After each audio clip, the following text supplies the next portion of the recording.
Straight to Team 12's Joe Dana, who was on the tarmac at Phoenix Sky Harbor Airport for the president's landing. Joe?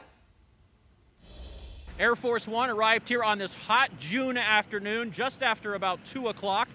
The president was accompanied by 3 Arizona dignitaries, Governor Doug Ducey, Senator Martha McSally, and Congresswoman Debbie Lesko. Now, the president participated in a border security roundtable while in southern Arizona. The president also inspected the border wall system under construction. While there, he signed the border wall. He said that the wall, quote, was just about unclimbable. The president arrives here with the backdrop of a global pandemic. The EU just this morning said they are considering restrictions on American travelers because the coronavirus has become so prevalent in the U.S. The director of the CDC telling the House this morning the coronavirus has, quote, brought this country to its knees.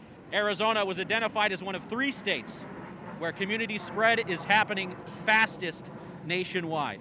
The president's expected to be back here and on board Air Force One just after 5 o'clock when he's scheduled to leave. It'll be President Trump's second visit to Arizona this year.